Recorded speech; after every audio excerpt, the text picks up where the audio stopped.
How to use the if function in Excel easy full tutorial. Now, if there is one function in Microsoft Excel that completely changes how you are going to work with data, it is the if function. Because up until this point, Excel is mostly passive. You're going to enter any type of data and maybe calculate totals, maybe create criteria, and you can also go ahead and create charts, but everything is pretty static. Now, the if function is going to change that. It's going to allow Excel to make decisions for you. And once you understand how that works, you go from just using Excel to actually controlling it for yourself. So in this tutorial, we're going to be breaking down the if function from absolute beginner level to practical real world use. And by the end, you'll not only understand it, but you'll be able to use it confidently in your own spreadsheets. So, firstly, let's talk about what the actual if function is. So let's say I'm going to create a table here, right? So let's say I'm going to add the value name. Okay. Then here we have age. Okay. Here we have salary. Then here we're going to add something like job. And here we're going to add role. Okay. So we have all of this. Let's go ahead and make them bold and let's, increase their sizes, make them look like the dominating column field. So once this is done, let's increase that. And there we have it. So now we have these fields. So what we're going to do here is we're going to start adding the data.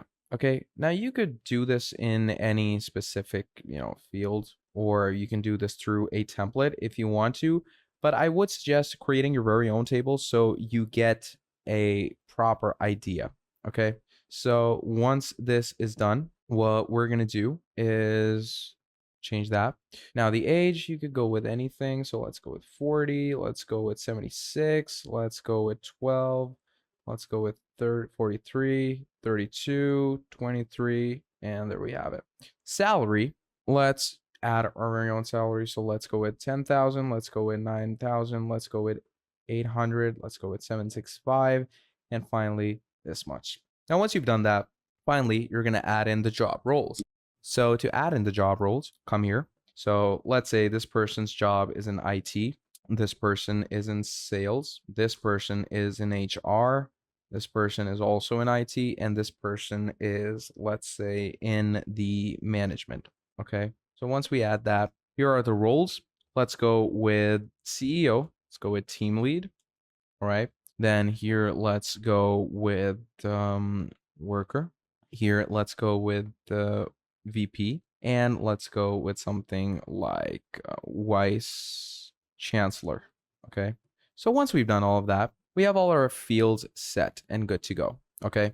Now, the if function is something that's going to allow Excel to check a condition and return different results based on whether that condition is true or false. In plain English, it works a little like this. If something is true, do this. Otherwise, do something else. That's it. That's all that goes through when it comes to using your if function. Because with that simple logic, you can go ahead and automate decisions across your entire spreadsheet. So now let's take a look at the actual formula. So here, let's say I'm going to create an if function.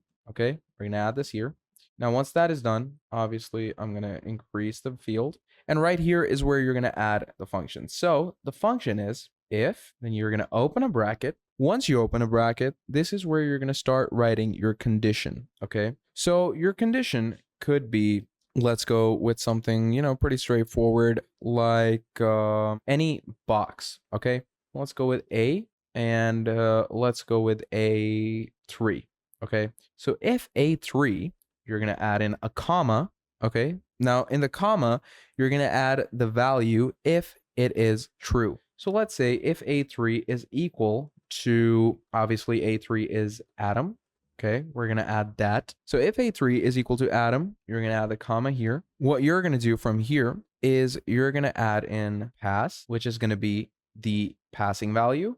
You're going to add fail, which is obviously going to be the fail value. From here, you're going to close the logic. And while all of that is done, one main thing you're going to add is the is equal sign.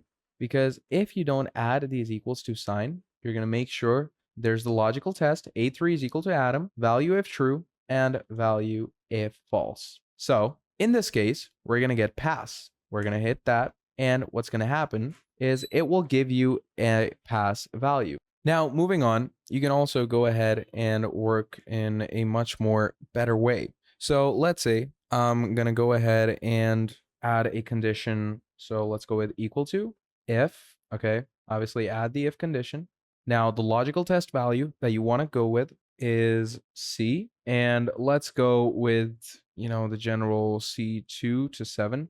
Okay, and we're going to go with C2, C7. So in our case, it's C6. If it is, let's go greater than equal to, and now you're going to write your value. So if the value is greater than equal to, let's go with 800.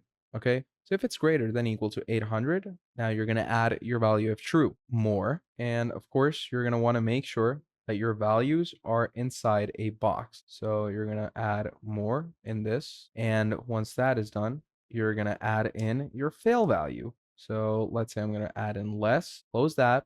You're going to close the bracket. And once the bracket is closed, we're going to go with this. If there are issues in your formula, you could go ahead and fix that. But, you could simply make it much more simpler as well. Now, in some cases, as you can see, when the first character is an equal, basically Excel is going to think it is a formula. So you do have to make sure that the next equal to sign is a logical test that you're creating for yourself. So do make sure to add apostrophes throughout the whole area to make sure to differentiate it between each other.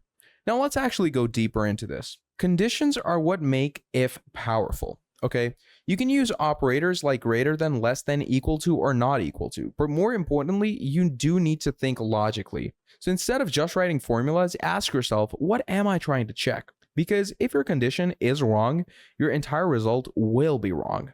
And this is where beginners are going to struggle, not with any type of syntax, but with the actual logic. So it doesn't, it's not going to work with numbers. It also works with texts. So you can go with texts like, if John, or if, A2 is equal to John, then go with approved or rejected, etc. So just like that, you can create these functions for yourself. And you can also create nested if functions, which are basically multiple ifs in each other. So the if function is not just another formula, it's the foundation of decision making in your Excel format. Okay, so once you master it, you unlock a completely new level of control. And from here, you can build even more advanced formulas and systems. Now, if you've made it this far, you now understand one of the most important concepts in Excel. Practice it, apply it, and experiment with it yourself, because the more you use it, the more powerful it becomes. Now, if you found this video helpful, do make sure to drop down a like, subscribe to the channel, and I'm going to be seeing all of you in the very next video. Have a great day. I'll see you next time. Goodbye.